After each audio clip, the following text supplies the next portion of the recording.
Muy buenos días, sea bienvenido a Líderes de Opinión, un programa que analiza los problemas sociales llevados hasta las últimas consecuencias. Líderes de Opinión, del Grupo FM.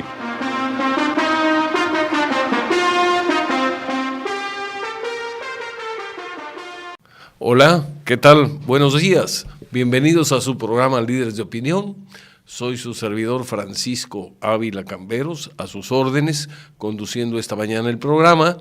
Y tenemos que platicar en esta ocasión pues acerca de las elecciones que acaban de llevarse a cabo el domingo pasado.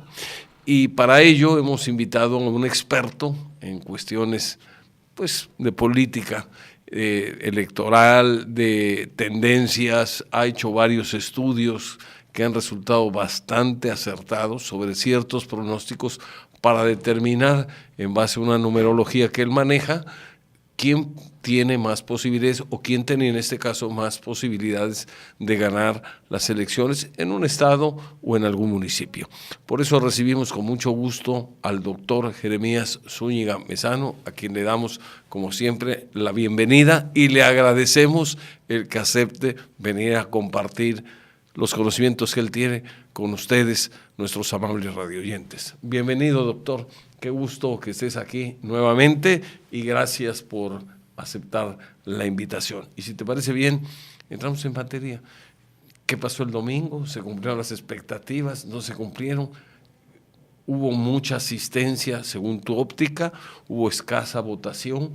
¿Cómo viste el proceso electoral que culminó en parte, al menos en la etapa de la votación? Faltan todavía los resultados que oficialmente se dan, pero ¿cómo viste el proceso electoral por el que acabamos de transitar? Gracias, ingeniero, por la invitación. El domingo pasado vimos una participación escasa. A nivel estatal, una participación muy similar a la de hace 4 años. En el caso del municipio del Puerto de Veracruz, hace 4 años votó el 44%, ahora tuvo una participación, ya habrán números finales, pero hasta este momento del 46%, un 2% adicional de participación. Sin embargo, no se cumplen las expectativas porque en un estudio matemático que habíamos realizado, pronosticábamos un mínimo de un 48%, en razón que en este año hay mejores condiciones en materia de seguridad. No hubo intimidación de la delincuencia organizada para inhibir el voto, no hubo intimidación vía telefónica, mensajes de texto, el comandante Cobra no se hizo presente, el gato Morris no salió a anular su voto, es decir, había condiciones para que pudiera elevarse al menos un 4 o 6% lo que era la participación. En Boca del Río incluso baja la participación. En Boca del Río hace 4 años hubo una participación cercana al 60% y este año se queda en el 50%, y las condiciones socioeconómicas del municipio de Boca del Río pues estiman una participación más elevada. El día de la jornada electoral, desde las 8 de la mañana, para validar el tipo de estudios estadísticos que realizamos, hice un recorrido en 56 casillas desde lo que es la cabecera municipal de Boca del Río, diversas colonias de Boca del Río, hasta llegar a la zona norte del puerto de Veracruz, porque son 2 municipios donde hicimos un estudio estadístico y probabilístico para proyectar resultados. Y me llevé como resultado lo que siempre hemos vaticinado. De las 8 hasta las 10:30 de la mañana, había solamente personas mayores de 50 años votando, principalmente mujeres. Este es un dato interesante porque valida la estadística nacional y local. 7% más de mujeres votan en el municipio de Veracruz que hombres, y en el caso de Boca del Río el padrón electoral está integrado por 9% más de mujeres y se reflejó en la jornada electoral. A partir de las 10:30 empezaron a salir a votar los de 30 años, de 30 a 49 años, que en el listado nominal hay aproximadamente 177,000 electores. Sin embargo, este es el sector de la población que más participa. Hace 4 años su participación fue cercana al 68%. En esta ocasión no llegamos ni al 60% de participación en ese sector de la población. Y los que brillaron por su ausencia fueron los jóvenes. Los jóvenes, sobre todo de 20 a 29 años, que en el listado nominal del municipio de Veracruz hay 101,000 electores, y si fue a votar el 8%, fueron quizás muchos. Su promedio de votación histórico había sido del 28%. En esta ocasión bajó la participación de los jóvenes de 20 a 29 años. Esto es preocupante, pero también es una consecuencia que los partidos políticos han abandonado la formación de cuadros. Los partidos políticos reciben no menos, cada uno de ellos, no menos de 100 millones de pesos al año solo para formar cuadros. La pregunta es, ¿en qué se están gastando este dinero? Porque hoy no hay participación ciudadana, no hay formación de liderazgos, no hay ideología. Creo. Al final, nada más para acotar un poquito, al final la ideología parece que se ha diluido y pues partidos que tradicionalmente tienen fama de corrupción, a veces tienen un alcalde brillante, como es el caso con muy buenos resultados, como es el caso del alcalde de Orizaba, y a veces partidos que buscan el bien común, que tienen principios que siempre han abanderado, pues acaban cometiendo errores muy serios que contradicen su ideología. Da la impresión en ese aspecto como que no hay una claridad en cuanto a principios ideológicos, en cuanto a plataforma. A lo mejor sí en el discurso, pero en la práctica quedan muy parejos en cuanto a malos resultados y en cuanto a corrupción. Tal vez eso haya ayudado a desanimar o desincentivar la participación ciudadana. ¿Es esa una posibilidad? Es una posibilidad, y el caso específico de Orizaba es una muestra clara de un buen gobierno. Yo he insistido, y además también hicimos un estudio en los municipios del estado de Veracruz, y los 2 municipios con las mejores políticas públicas para la convivencia familiar es el municipio de Boca del Río y el municipio de Orizaba. Son 2 municipios emblemáticos en ese sentido. Y además gobernados, uno por el PAN y otro por uno del PRI, el de Orizaba. ¿Y esto qué implica? Que son personajes que, por cierto, vienen de alguna manera de la iniciativa privada, aunque la vocación de Miguel Ángel Yunes Márquez es más política. Sin embargo, vemos que cuando se destinan la administración pública a generar políticas que beneficien la calidad de vida, hay una respuesta de la ciudadanía. En Orizaba se esperaba que perdiera el PRI por el contexto del estado de Veracruz. Sin embargo, lo gana, apretada la victoria, pero al final gana, y es una gratitud de la misma ciudadanía. Han creado, como en Boca del Río, muchos espacios para el arte, la cultura, el deporte, la integración familiar, la integración social, y eso es lo que requiere todo el estado de Veracruz. Es como para recomponer el tejido social. Así es, porque recordemos que el eje central del tejido social es la familia. Mientras que la familia no se fortalezca, pues prácticamente viene una descomposición social. ¿Por qué baja la participación en otros municipios? Debido a la falta del involucramiento de la ciudadanía en actividades del orden público. Ejemplo, el municipio del Puerto de Veracruz, que la participación, aunque es del 46%, si observamos los segmentos de la población que se expresaron en las urnas, son los que simpatizan principalmente con Acción Nacional, y así lo dan a conocer los resultados. Algo que sorprendía incluso el candidato, todavía que así lo fue, Etzomen de Morena, que él esperaba una votación más alta. Sin embargo, en el estudio que nosotros habíamos hecho, donde proyectábamos por sectores de la población quiénes se identifican con Morena, quiénes con el PAN, quiénes con el PRI, notábamos que para que Morena tuviera la posibilidad de acercarse a ser competitivo y después ganar, primero tenía que llegar a una participación del 65%, porque a mayor participación, Morena empieza a sumar votos y en el 68% de la participación de los electores, Morena hubiera empezado a cruzar la línea con Acción Nacional. Sin embargo, ¿por qué los votos de Morena son tan bajos? Porque la participación fue menor a lo estimado. Morena, para haber quedado más cerca, necesitaba una participación cercana al 56%. Y para ganar a lo mejor el 70%, ¿no? Para ganar yo estimaba entre un 68 y un 70%, porque con el solo 65 era para acercarse a un +/-3%. Pero para poder cruzar Acción Nacional era del 68 al 70%. Nosotros hemos insistido que deben de entender los partidos políticos y los candidatos que no todas las propuestas son para todos los sectores de la población y ellos quieren salir con una red a cazar como si fueran mariposas cuando deben de dirigirse.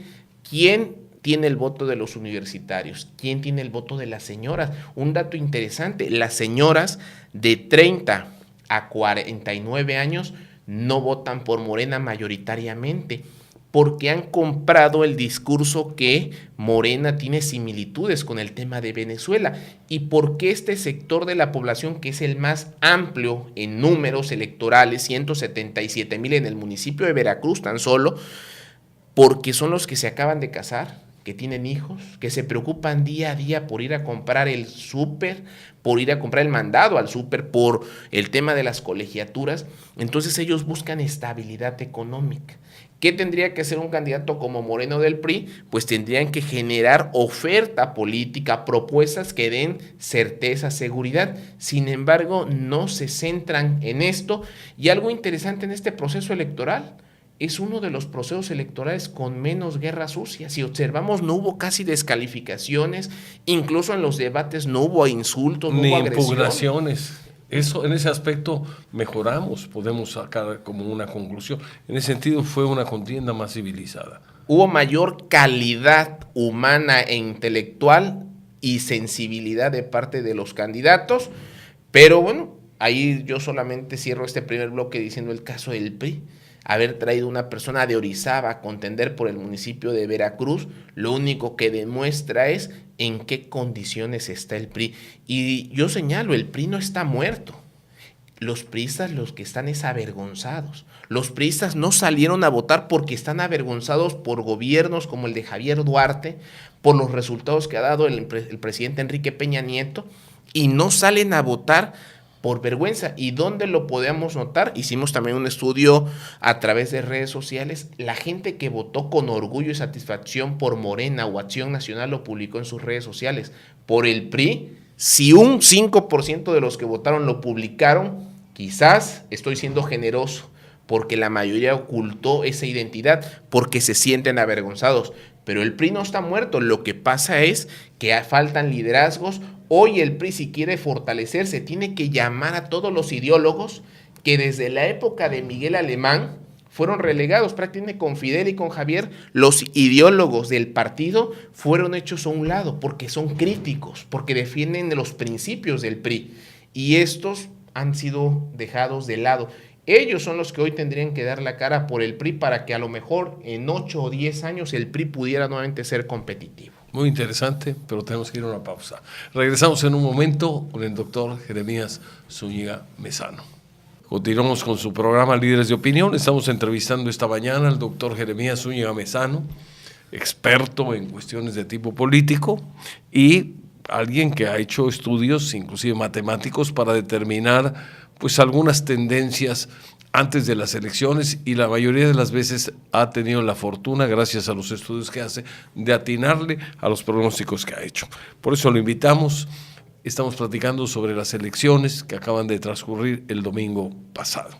Doctor, me decías que efectivamente el PRI no está muerto, el PRI pues sí está ahí, y si los priistas se aplican a recomponer la imagen de su partido, a retomar algunos principios pues que de alguna manera han enarbolado en muchos años, hacen a un lado algunas prácticas que no son muy ortodoxas, posiblemente con el paso del tiempo puedan recomponerse y tener posibilidades nuevamente de ganar. Pero esa es una labor muy ardua. Comentabas inclusive que todos los partidos tienen que dedicar parte de su presupuesto y de su tiempo a formar cuadros. De lo contrario, pues va a haber una especie de falta de participación mayor en las elecciones venideras. Tú nos decías que a pesar del esfuerzo, el presupuesto, etcétera, en algunos casos la votación pues no fue lo que se esperaba, no se llegó al 50%, y después de un esfuerzo tan grande que se hace, de una cantidad de recursos tan vasta que se derrama o que se gastan, resulta muy crítico que en muchos casos la mitad de la población, o un poco más de la mitad, no participó. Es grave, hay un desinterés, hay una apatía. No lo sé, me gustaría oír tu opinión en ese sentido. Algo interesante en esto de la participación el día de la jornada electoral es que participan históricamente más en las zonas rurales, en los municipios pequeños, en los municipios incluso menos urbanizados. Hay mayor participación, hay mayor compromiso. Se da así por la identidad de los candidatos. Inclusive por eso vimos que 3 candidatos independientes, que eso de independientes yo lo pongo entre comillas, porque salieron de un partido político para abanderarse como independientes, pero al final lograron en esos municipios elevar la participación. Uno de ellos fue San Andrés Tuxtla, el otro fue Tlacotalpan, y elevan la participación. ¿Esto qué provoca? Que cuando hay identidad con el candidato se genera una algarabía para que haya una participación que se refleje el día de la jornada electoral. Lo ideal, y aquí lo hemos insistido, es que se rechace la caridad política, la caridad gubernamental, que a pesar de la pobreza y la necesidad, la gente vote por las convicciones, por lo que son las propuestas, por un proyecto de gobierno. Sin embargo, si observamos, la mayoría de las campañas no se centran en esto. La mayoría de las campañas se centran en hacer un posicionamiento del nombre de la persona, de una figura pública, y esto lo que ha provocado que no se lleve como bandera los principios de un partido. Y para poder retomar los principios de un partido, los entes políticos deben entender que no deben buscar figuras públicas, figuras famosas, que a lo mejor sí son muy reconocidos en el ámbito en el fútbol, en el fútbol, el caso de Curi como candidato del PRI en el municipio de Veracruz, y pensaban que por el hecho de asociarlo con el equipo tenían asegurada la victoria, cuando matemáticamente era muy claro que se iba a ir a un tercer lugar y por muchos votos de diferencia, y así sucedió como lo pronosticó un estudio matemático que realizamos. Y esto se da porque la misma militancia priista no se identifica con el candidato. Hubiera sido más rentable que hubieran elegido a alguien como incluso el propio Gustavo Sousa, que en un momento de crisis ha sido un militante de muchos años de partido, o incluso alguien que relegaron como Rus Bravo, que recordemos que Rus se va al PT porque el PRI nunca le da un espacio, o buscar un candidato externo, pero alguien que tuviera un prestigio y un reconocimiento de la propia sociedad, no que traen a una persona de Orizaba que la militancia no conoce, que jamás lo han tratado más que a través de lo que se puede conocer del fútbol, pero eso provoca falta de identidad. A otro aspecto importante, las regidurías. Es increíble que los partidos políticos como el PRI le otorguen las regidurías a personajes que han ocupado cargos públicos de primer nivel, cuando partidos como el PRI, que están en crisis, deberían de darle las posiciones de regiduría a los auténticos líderes del partido, a la militancia que durante muchos años da la cara por el partido, y prefieren dársela a líderes de sindicatos o líderes de organizaciones que no representan más que un membrete, y no a la gente que cada proceso electoral, que en cada evento de partido son los que dan la cara por la institución. Y aquí también juega un papel Morena. Morena debe también, si quiere aspirar a gobernar, que el segmento de la población al que va dirigido es el segmento que no vota. Ojo, en las encuestas, incluso Ricardo Etzomen lo llegó a mencionar, Morena proyectaba una participación mayor, no para ganar, pero sí mayor. ¿Por qué no se da este efecto? Porque el sector que Morena está atendiendo, y también lo vimos en el Estado de México, es un sector del electorado que está esperando un cambio mágico, como yo le denomino, un cambio de los hechos que vivimos en la entidad, pero que lo haga alguien más. Sin que tenga que involucrarse la comunidad que simpatiza con ese partido. Sí, ¿Es así? Exacto. Si la elección fuera al revés, que el OPLE vaya a la casa de cada ciudadano y le lleve la boleta y le pregunten ¿por quién vas a votar?, gana Morena. Pero como es a la inversa, hay que salir de la casa e ir a una casilla a votar, por eso Morena no obtuvo el número de votos. ¿Esto qué tiene que trabajar Morena? Con generar compromiso. Generar compromiso. Y para generar compromiso es mejor que les hagan propuestas de crecimiento en el mediano y largo plazo, y no únicamente propuestas que se oyen muy atractivas, pero que al final pues son propuestas que yo denomino mágicas, porque pretenden cambiarle el nivel de vida a una persona en un trienio, en un cuatrienio, cuando sabemos que las condiciones que vive el estado de Veracruz requieren para mejorar en el mediano plazo de 6 a 10 años para empezar a tomar camino. Y hoy queremos un cambio de manera inmediata. Lo vimos en el Estado de México. Si analizamos el Estado de México, cómo se presentó el fenómeno electoral, era para que Morena hubiera arrasado. Hubo una votación menor al 50% en el Estado de México, que el PRI pierde porque pierde votos en relación a la elección con Erubiel, sí, pero Morena, con las simpatías que tiene Andrés Manuel en el Estado de México por la cercanía con el Distrito Federal, también demuestra que no lograron llegar a los sectores de la población que son los que van a las urnas, y esto refleja una complejidad para lo que es el 2018. Sin embargo, yo afirmo, Andrés Manuel perdiendo el Estado de México ganó. ¿Y por qué? Eso significa, en contrapartida, que el PRI ganando el Estado de México perdió. ¿Es así? No, yo creo que el haber ganado el PRI el Estado de México gana el PAN, gana el PRD y gana Morena, y lo explico de la siguiente manera.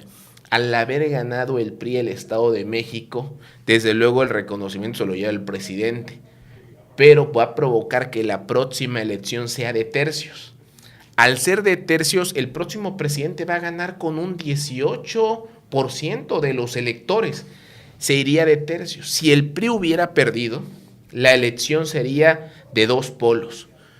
Andrés Manuel en contra de todos los que están en contra de Andrés Manuel.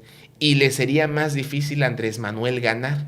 Y el PRI estuviera totalmente fuera de lugar. Desde el día siguiente de la elección, todos los líderes priistas ya estuvieran buscando dónde acomodarse. Algunos irían a Morena, otros irían al PRD, otros en el PAN, porque buscarían continuar dentro del presupuesto.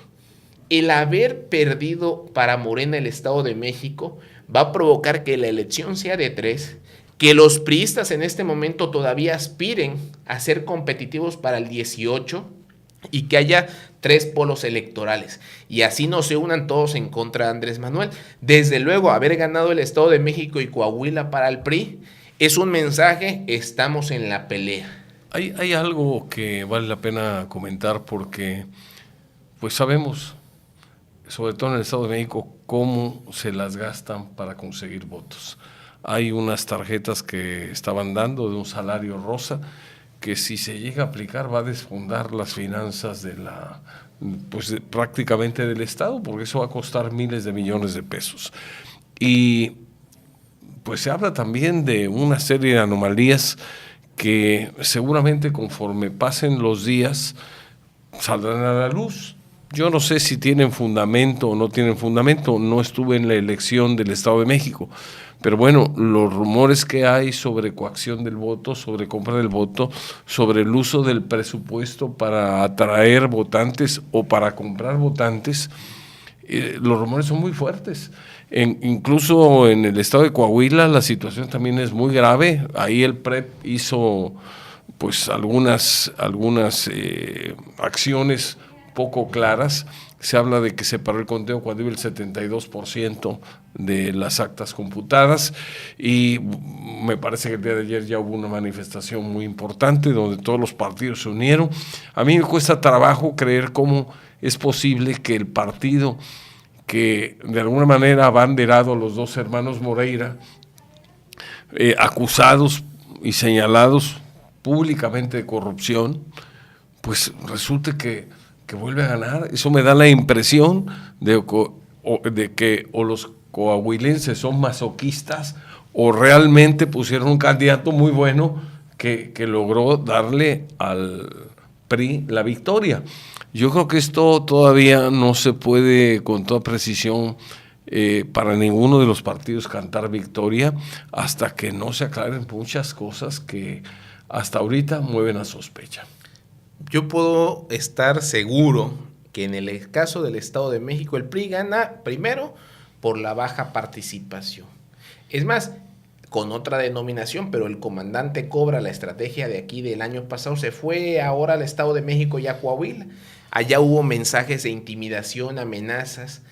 El PRI ha sido incapaz de generar voto nuevo y lo único que ha tenido como opción es inhibir la participación. Por eso la participación del Estado de México es menor al 50%, lo mismo en Coahuila, porque con una participación del 54% en automático ya perdían, no había manera de superarlo.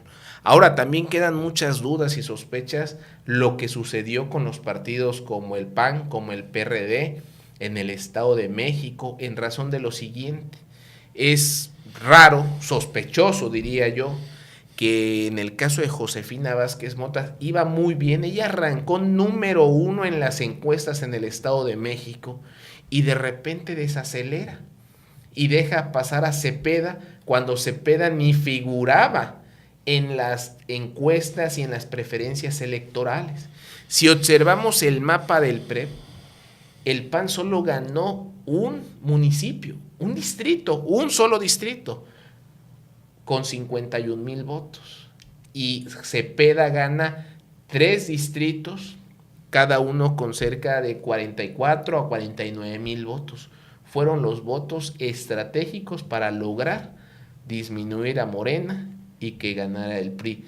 Es una teoría, pero los números permiten ver... Es una teoría de la conspiración prácticamente. Pero es que si observamos el mapa del PREP, es muy claro que solo Josefina se enfocó a un distrito y Cepeda se enfocó a 3 distritos. Por eso Cepeda hablaba mucho del oriente del Estado de México.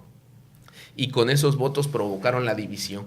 Pero es en verdad sospechoso que Josefina, yendo adelante por varios puntos más, quizás de 8 puntos de ventaja sobre, incluso no solo del Mazo, sobre Delfina, la candidata de Morena, de repente desaceleró y crece Cepeda. Esto me recuerda ahorita que lo estás narrando, una situación que se dio muy rara también, que cuando estaba Fernández Ceballos de candidato, hay un debate donde, acaba con Zedillo. Un debate muy interesante, muy combativo Fernández de Ceballos, y ahí se proyectaba como el ganador. Algo sucede y de repente desaparece prácticamente de eventos públicos, reduce su participación en la campaña Fernández de Ceballos, y pasa algo muy raro que obviamente lo notamos, porque lo notamos quienes estábamos al pendiente en esa ya lejana época del acontecer político en ese momento. El caso es que yo diría casi desapareció del mapa Fernández de Ceballos. Yo no sé si hubo acuerdos, si hubo amenazas, yo no sé qué pudo haber pasado. Obviamente si eso hubo, pues no se ha comentado gran cosa, pero ni lo han reconocido los actores que estuvieron involucrados en ese proceso electoral, pero me da la impresión, y creo que es una impresión que muchas personas compartimos, que algo raro hubo, no podría yo definirlo, simplemente hubo algo raro donde Fernández de Ceballos disminuyó su presencia en medios, en mítines, etcétera. Y hay quienes piensan por ese detalle que hubo un arreglo. Solo para concluir esta parte del tema, observen el video de la rueda de prensa de Josefina Vázquez Mota el domingo pasado. Está a su lado derecho el presidente estatal del PAN en el Estado de México y a su lado izquierdo el presidente nacional Ricardo Anaya. 2 veces abraza, Josefina se acerca a abrazar al presidente del Estado de México y del lado izquierdo de la pantalla que estaba Ricardo Anaya, se lo salta, ni siquiera la mano le da y va a abrazar a las mujeres. Es Ricardo Anaya el que le toca la espalda a Josefina para saludarla. Y si observan, Ricardo Anaya en su discurso se pasó alabando a Josefina y enalteciendo la honra de su familia. Josefina no le dedicó ni una línea a Ricardo Anaya. No obstante, al presidente del PAN en el Estado de México le dedica la gratitud y a toda la militancia. Ahí hay un mensaje que pocos han comentado, pero que si observan ese detalle es interesante, porque el abrazo de Josefina con el presidente estatal del PAN en el Estado de México fue en 2 momentos diferentes. Y lo mismo ocurrió cuando fue a la izquierda y Josefina no se acerca ni a darle la mano a Ricardo Anaya. Es Ricardo Anaya que se ve incomodado en la expresión cuando está saludando a Josefina a las mujeres y le toca la espalda haciendo una seña, pues al menos saluda. Y observen la cara de Josefina, se nota en el video cómo abraza así ya nada más por compromiso a Ricardo Anaya. Ahí hay un mensaje muy claro de la situación de lo que pasó en el Estado de México. Quién sabe qué haya sucedido realmente, pero bueno, estos eventos y estas actitudes desde luego tienen que ser analizadas para saber qué pudo haber pasado. Vamos a una pausa y regresamos. No se vaya, está muy interesante la plática con el doctor Jeremías Zúñiga Mezano. Continuamos en un momento. Continuamos con su programa Líderes de Opinión. Platicamos esta mañana con el doctor Jeremías Zúñiga Mezano sobre las elecciones recientes que acaban de llevarse a cabo el domingo pasado. Doctor, pues sí es interesante tus reflexiones, tus observaciones sobre pues lo que a veces no se dice pero se ve en la televisión. Caso Coahuila. Ya hablamos de Veracruz, hablamos de las elecciones en el Estado de México, hablamos del salario rosa y otras ocurrencias que van a desfondar las finanzas del Estado. Tiene una deuda ya elevada el Estado de México. Y pues queda pendiente el comentario sobre el Estado de Coahuila.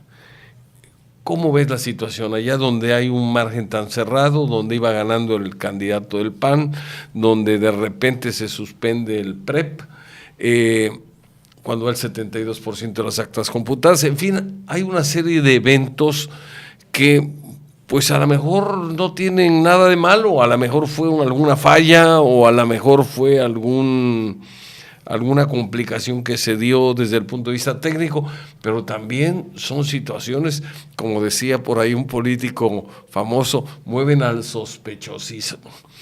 ¿Cómo ves la situación y cuál es tu opinión sobre la elección en Coahuila? Bueno, en Coahuila gana el PRI por el tema de la baja participación electoral. Desde luego genera sospechosismo el tema que se detenga el PREP. Sin embargo, en el caso de las elecciones, recordemos que hay 2 partidos políticos que principalmente logran cubrir, no con uno, sino al menos con 2 representantes las casillas, que es uno el PRI y el otro el PAN. Ellos deben de tener todas sus actas de las votaciones por cada casilla y hacer la numeralia, y en base a esos números poder determinar si en verdad ganaron o no ganaron.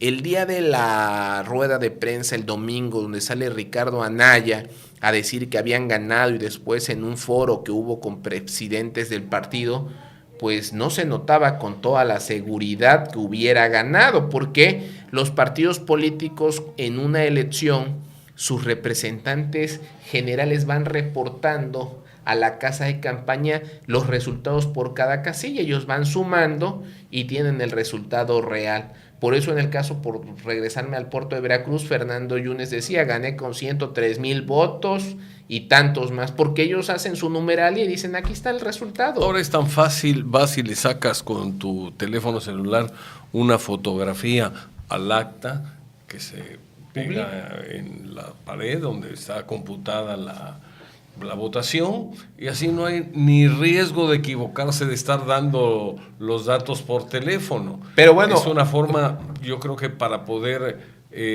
usar la tecnología en una forma o de una manera muy eficaz y conocer los resultados con mucha oportunidad. Así es, y si los partidos políticos tienen sus actas de la votación por casilla, ellos las podrían exhibir. Recordemos que en el 2006, en el 2012, las elecciones tan controvertidas con Andrés Manuel, pues se hablaba que tenían todas las actas. Lo cierto es que nunca las enseñaron.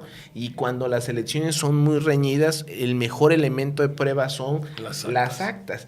Y ahora, bueno, ya existe una ley que si la diferencia entre el primero y segundo lugar es menor al 1%, habrá conteo voto por voto. No obstante, ni en el Estado de México ni en Coahuila es menor al 1%, por lo tanto, no va a haber conteo voto por voto, solo se abrirán los paquetes electorales que traigan, que hayan sido impugnados o tengan inconsistencias al momento de haber llenado el acta que viene pegada en la urna. De lo contrario, no habrá inconsistencias. ¿Qué veo en este estado? Que la estrategia del PRI fue pulverizar el voto. ¿De qué manera? 1, ya lo comenté, inhibir la participación ciudadana. 2, yo no creo que Moreira se haya peleado con su hermano de verdad y que su candidatura en otro partido lo único que fuera para pulverizar la oposición.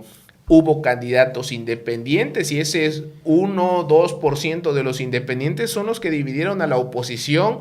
Pueden hacer la diferencia. Hicieron la diferencia, tan la hicieron, y regreso al Estado de México solo para citar el ejemplo. Recordemos que el PT se fue solo y a lo último, de facto, declinó en favor, pero a pesar de la declinación obtuvo más de 1.3 de votación, pero no le cuentan a Morena, porque para que le contaran tenía que haber sido una alianza legal, no de facto. Entonces, crear ese tipo de figuras dividen la votación y provocan un resultado diferente. En Coahuila considero que se va a mantener la victoria del PRI, porque no, el margen en este momento del PREC no dio para que se fuera voto por voto, y a pesar de que ya se unió Morena y el PAN en contra de los resultados, si no tienen las actas, si no levantaron las impugnaciones, si no hay las inconsistencias, muy poco se habrá de hacer en el Tribunal Electoral,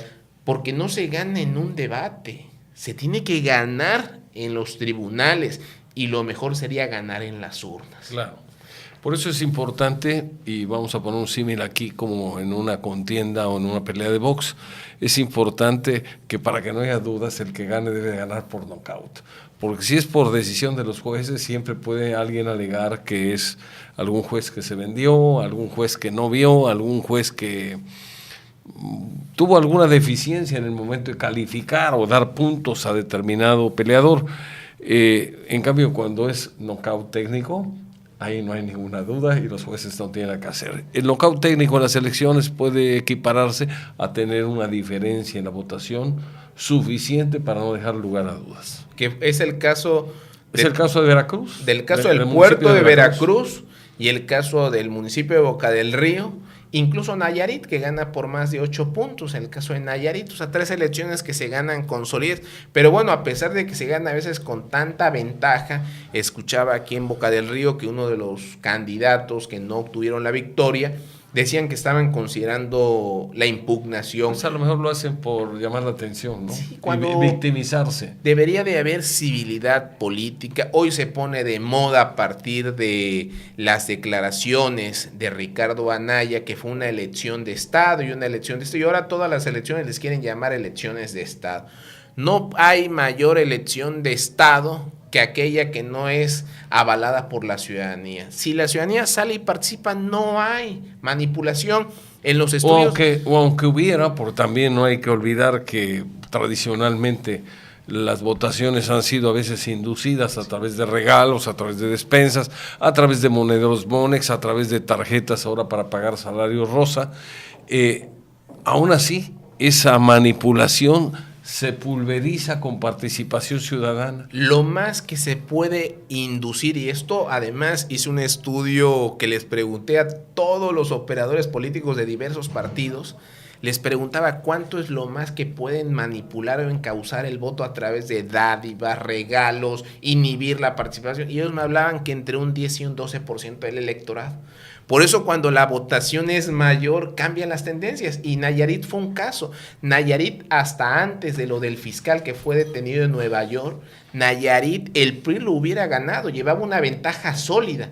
Se da ese fenómeno y provoca que la ciudadanía se exprese en las urnas, pierde el PRI Nayarit. Sin embargo, cuando la participación de la ciudadanía se hace presente en las urnas, no hay despensa, no hay tarjeta rosa. Que alcance para ganar. Para que alcance para ganar. Esa es una buena conclusión que podemos, para ir ya entrando a la etapa de estas conclusiones, válgase la redundancia, podemos ir pues de alguna manera presentando. Cuando hay participación ciudadana no es tan fácil, hablo de participación ciudadana suficiente, no es tan fácil que se manipule por vía de regalos, de coacción, etcétera, la votación. Esa es una conclusión. Y me parece muy sensata porque yo no creo que un país, el que sea, progrese o pueda aspirar a progresar cuando la mitad de su población está cruzada de brazos. Necesitamos más participación ciudadana para que la ciudadanía realmente sea quien decide quién va a ser la autoridad en un estado o en un municipio. Y algo que valida este hecho, y no hay pretexto ahora en el estudio que hacía el domingo pasado en 56 casillas de la zona conurbana Veracruz, Boca del Río, fui también a los fraccionamientos de nivel económico alto, como puede ser Costa de Oro, el Reforma, el Virginia, y es sorprendente que la participación también fue baja, y ahí no había algún pretexto para no ir a votar. Ahí no se consiguen los votos con despensas. Y en las zonas de mayor marginación, pues veía una participación sí inducida, porque había vehículos que movilizaban a la gente, pero es decir, tanto en la zona donde el bienestar se nota, como en la zona que el bienestar está ausente, pues la participación no se refleja. ¿Falta qué? Y yo insisto, falta que empecemos a construir ciudadanía desde el preescolar, desde la primera. Yo invité en diversos medios a que fueran con la familia. Yo llevé a mi hija a votar, que por cierto la llevo en cada proceso. En esta ocasión desafortunadamente no hubo votaciones para los niños. En las anteriores ponían siempre allí, al menos en la Plaza de la República, donde los niños podían opinar sobre los animales, sobre el cuidado del agua, el medio ambiente. Ahora no hubo, pero llevé a mi hija, la metí a la urna, votó, y me llamó mucho la expresión que hizo. Ya, papá, nada más es esto, ¿sí? Porque cuando ella la he llevado a votar, en las votaciones para los niños, ellos tienen que escribir las respuestas. Acá no, acá nada más era hacer una marca. Y me decía, oye, ¿ya? ¿Nada más esto es lo que hay que hacer? Le digo, sí.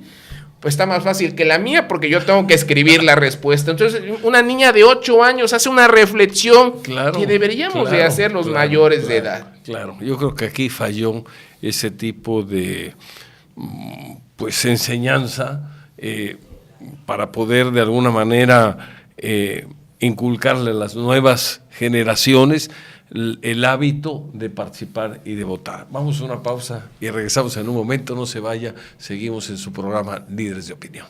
Continuamos con su programa Líderes de Opinión, platicamos con el doctor Jeremías Zúñiga Mezano sobre las elecciones que acaban de transcurrir el pasado domingo. Doctor, estamos ya en la etapa de conclusiones. ¿Qué mensaje positivo podemos dejar? Pues para que la ciudadanía tenga la oportunidad de reflexionar, de analizar las cosas y de ponerse una meta, porque si seguimos así va a ser más difícil que México se levante. Tiene que haber más participación ciudadana, tiene que haber más compromiso de los partidos con la ciudadanía, no con las élites que los controlan. Si los partidos políticos viven del dinero público, tienen la obligación de presentar mejores candidatos. Todas esas cosas nos llevan a la reflexión, según mi punto de vista, pero tú eres el entrevistado, así es que danos tu opinión y tu punto de vista. Bueno, el miércoles pasado se dieron los resultados finales ya de la elección y mañana domingo, en algunos casos, las que estén por definir, se podrán aclarar algunos puntos. ¿Cuál es la reflexión para la ciudadanía, independientemente si usted votó o no votó, o por quien votó ganó o no? Yo lo invito a que busque las propuestas que hizo el candidato ganador, el que ya hoy es candidato el electo y que será su próximo alcalde, para que de manera organizada exijamos el cumplimiento de esas promesas. Yo tengo una gran esperanza y quiero que sea un hecho que en la zona metropolitana Veracruz, Boca del Río y Medellín haya coordinación entre quienes serán los próximos alcaldes, porque en todo el estado de Veracruz, por primera vez, se presentó un programa metropolitano de gobierno.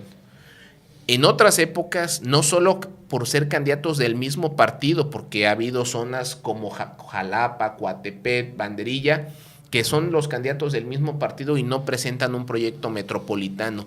En Veracruz, Fernando Yunes, Humberto Alonso Morelli y Polo de Champs presentaron un proyecto metropolitano que, si se lleva a cabo, va a ser un ejemplo nacional y va a elevar la calidad de vida de las familias.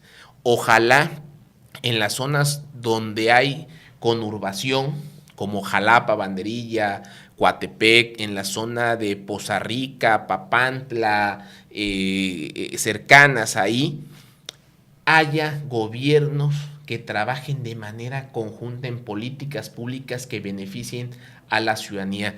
Pero la única manera de que esto sea una realidad es exigirlo de manera organizada. Por eso yo implico que la jornada electoral es una parte de la democracia, pero la democracia es una forma de vida que se practica en casa y se refleja en la sociedad. Hoy viene lo más importante, saber exigir mejores políticas públicas, saber construir condiciones en donde la ciudadanía va a participar, se va a involucrar, y lo más importante, debemos de trabajar para recuperar la solidaridad por las causas de tercero, porque hoy desafortunadamente observo que la gente solo se manifiesta o exige cuando hay una afectación personal, y es necesario recuperar esa solidaridad para crear mejores entornos de vida.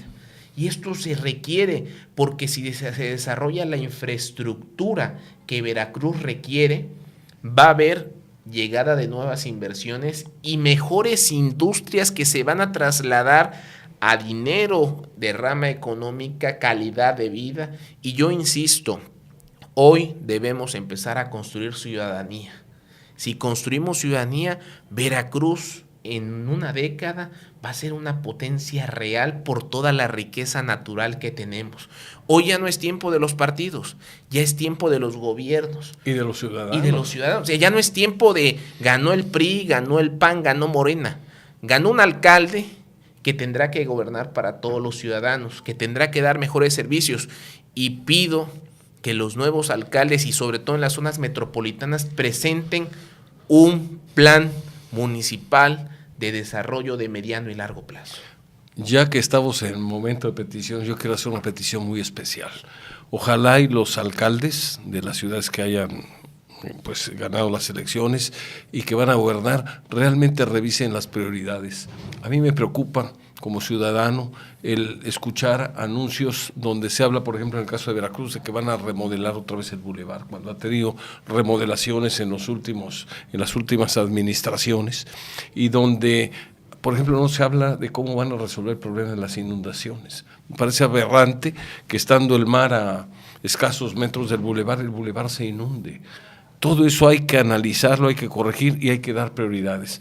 Si en un momento dado el escaso presupuesto disponible se usa en algunas actividades o en obras que no son prioritarias, corremos el riesgo de que lo esencial no se atienda. Y hay cosas que tienen que ser, pues, de alguna manera resueltas con mayor urgencia. Creo que, como decía alguien por ahí, primero lo primero. Así es, ojalá que se dé prioridad, que se tomen de referencia los dos municipios con los que iniciamos este programa hablando, que se tome de ejemplo lo que se ha hecho en Orizaba y lo que se ha hecho en Boca del Río, que se dé prioridad a las necesidades de las familias veracruzanas, que se mejore la calidad de vida, porque a mayor calidad de vida de la sociedad, menor delincuencia y menor violencia. Claro, y mayor desarrollo, y mayor bienestar, y mejor tejido social. Entonces es necesario que se dé prioridad. No es posible que un municipio tan importante como Veracruz Puerto tenga colonias sin agua.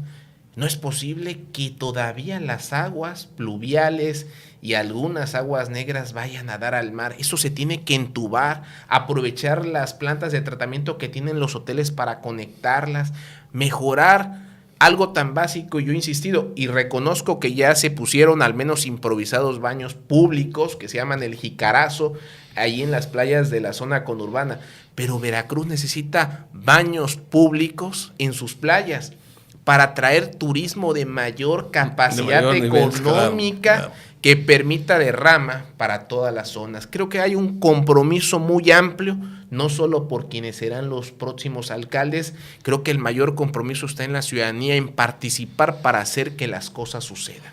Doctor, como siempre, gracias. Muy interesantes tus puntos de vista, tus opiniones, tus conclusiones, la motivación que haces y en la cual invitas a la ciudadanía a participar. No me queda más que agradecerte tu presencia, el que compartas tus conocimientos y a nuestra ciudadanía, a nuestros radioyentes, yo estoy pensando en ciudadanía, a nuestros amables radioyentes que también son ciudadanos, les agradecemos mucho el que nos hayan acompañado en este programa y los invitamos a que nos veamos y nos escuchemos, Dios mediante, la próxima semana en su programa Líderes de Opinión. Muy amables y buen fin de semana. Doctor, gracias otra vez. Gracias por la invitación.